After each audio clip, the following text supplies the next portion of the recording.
Përshëndetje nderuar miq, ja ku jemi sërish në emisionin ton Realitete Ekonomike, jemi në fund të vitit 2025 dhe duam të bëjmë një bilanc për ekonominë tonë, mënyrën si ka performuar ajo gjatë këtij viti, por edhe pritshmëritë për vitin që po troket në derë. Kemi nderin të jemi sot në bisedë me zotin Albert Gajo, i zëvendës ministër i integrimit, ekspert i njohur i ekonomisë dhe sipërmarrës po ashtu i njohur i vëretarisë dhe i verbërjes shqiptare me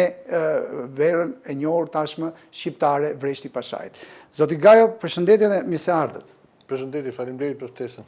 Zoti Gajo, a ishte rritja ekonomike e vitit 2025 në gjykimin tuaj cilësore dhe si performuan investimet themelore të shtetit, por edhe investimet e huaja që sipas disa të dhënave paraprake për këtë vit kanë kapur një nivel të ri rekord? Pyetja ishte relativisht e gjatë, po unë do të nënvizoj vetëm në një fjalë kyçe që ju përmendat që mua më pëlqeu. Rritje cilësore, ishte rritje apo si ishte rritje cilësore ky vit? Për mendimin tim, rritje ekonomike që e pranueshme brenda frameworkut makroekonomik të parashikuar nga qeveria shqiptare dhe institucionet ndërkombëtare, pra rreth 4%, sa ishte parashikuar, por nuk mund të them që ishte cilësore në dy aspekte. Sepse rritja prej 4% nuk ndikon shumë në uljen e varfërisë dhe zhvillimin e atyre sektorëve, atyre grupeve të interesit në të cilën në përgjithësi në Shqipëria ka vuajtur në drejtim të një peshë shumë të madhe specifike të popullsisë që jeton në nivelin e varfërisë, pra nuk ishte një rritje që krijoi këtë lloj. Dhe gjithashtu, për mendimin tim, nuk ishte një rritje cilësore strukturore, sepse nuk u bazua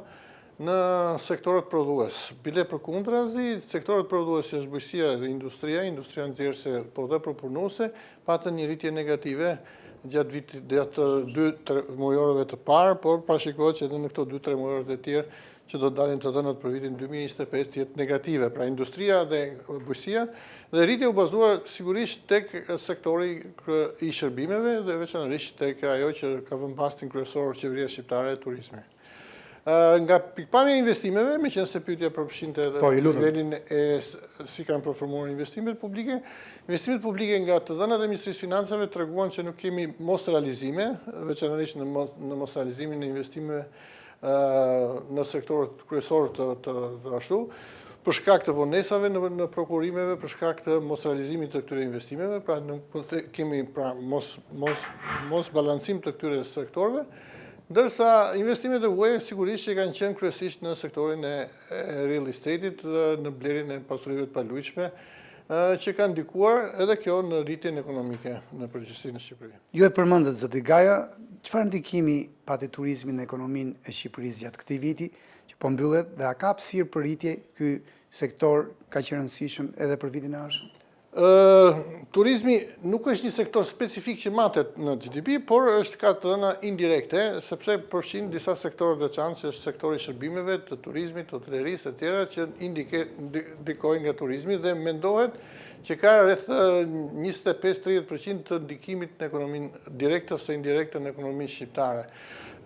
Pra jep një peshë relativisht të madhe, kur të ardhurët nga turizmi llogaritet të jenë rreth 3.54 miliardë euro që vinë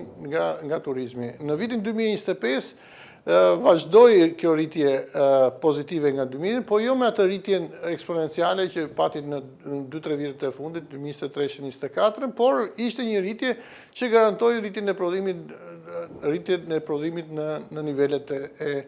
4%. Me fjalë rritja në 2025 parashikohet jetë 10-12% në krahasim rritje e turistëve dhe rritja e ndikimit në ekonomi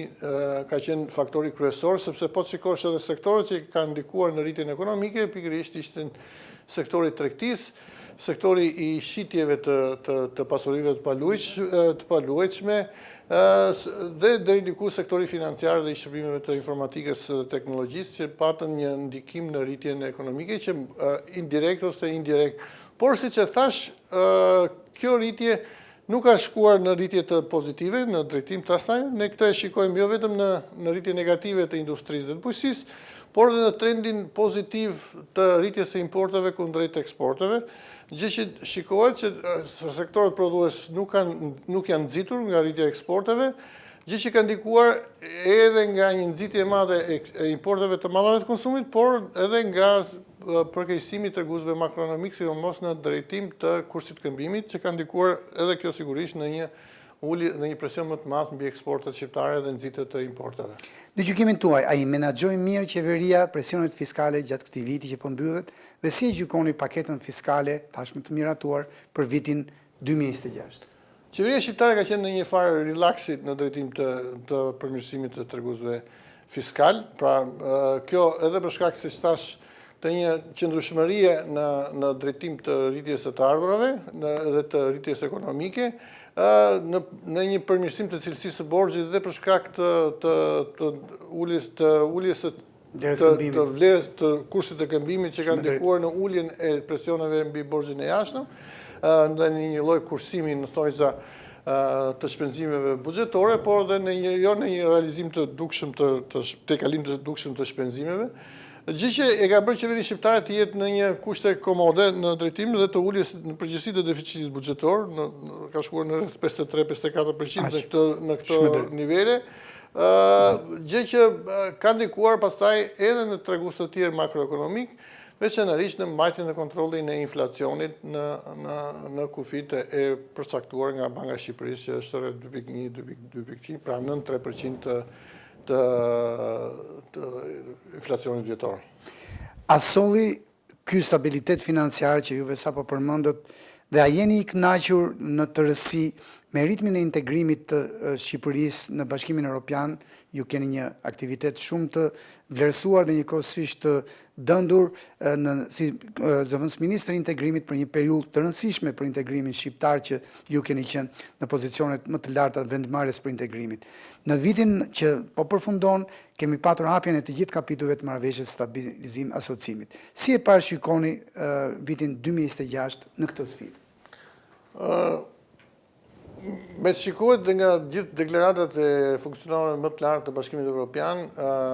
të gjitha deklaratat janë optimiste në drejtim të nxitjes së qeverisë shqiptare për të realizuar me sukses këto lloj negociatash dhe për të përfunduar negociatat brenda vitit 2027. Gjë që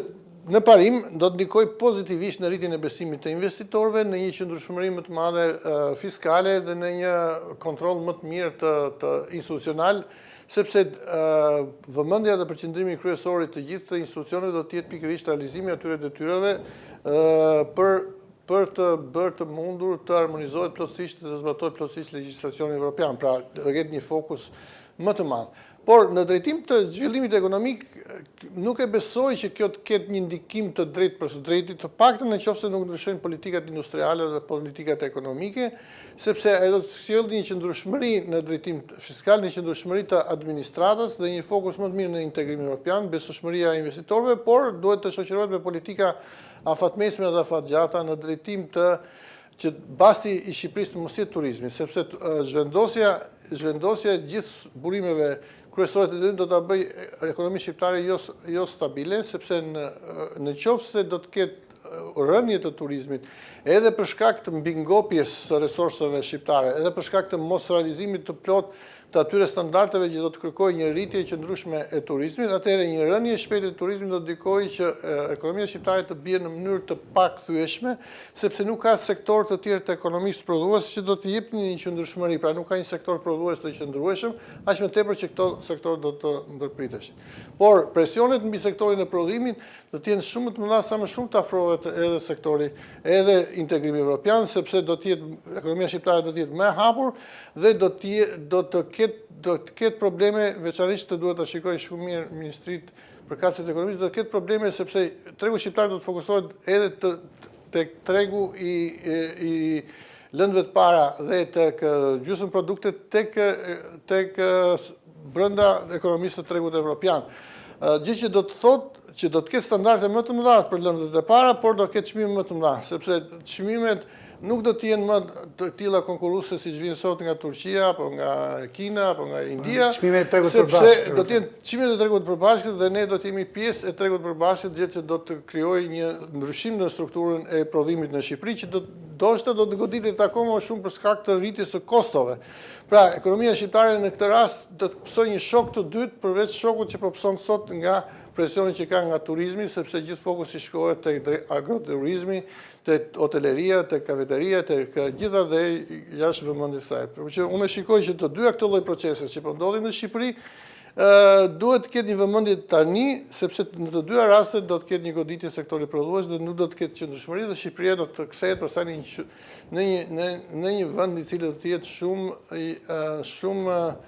i fokusuar te turizmi dhe do të ketë një paqëndrueshmëri ekonomike dhe nuk do të kemi rritje të qëndrueshme qoftë edhe të pagës reale, sepse pagat reale do të ndikohen thjesht nga sektori i turizmit që në përgjithësi ka paga më të ulta se sa sektorët e tjerë prodhues. Ju falenderoj zoti Gajo që ishit me ne sot dhe duke qenë se është fund vit, ju lutem pranoni urimet nga ana e redaksisë për një vit sa më të mbar për ju, familjen tuaj dhe biznesin tuaj 2026. Faleminderit sukses ju për misionin që keni marrë.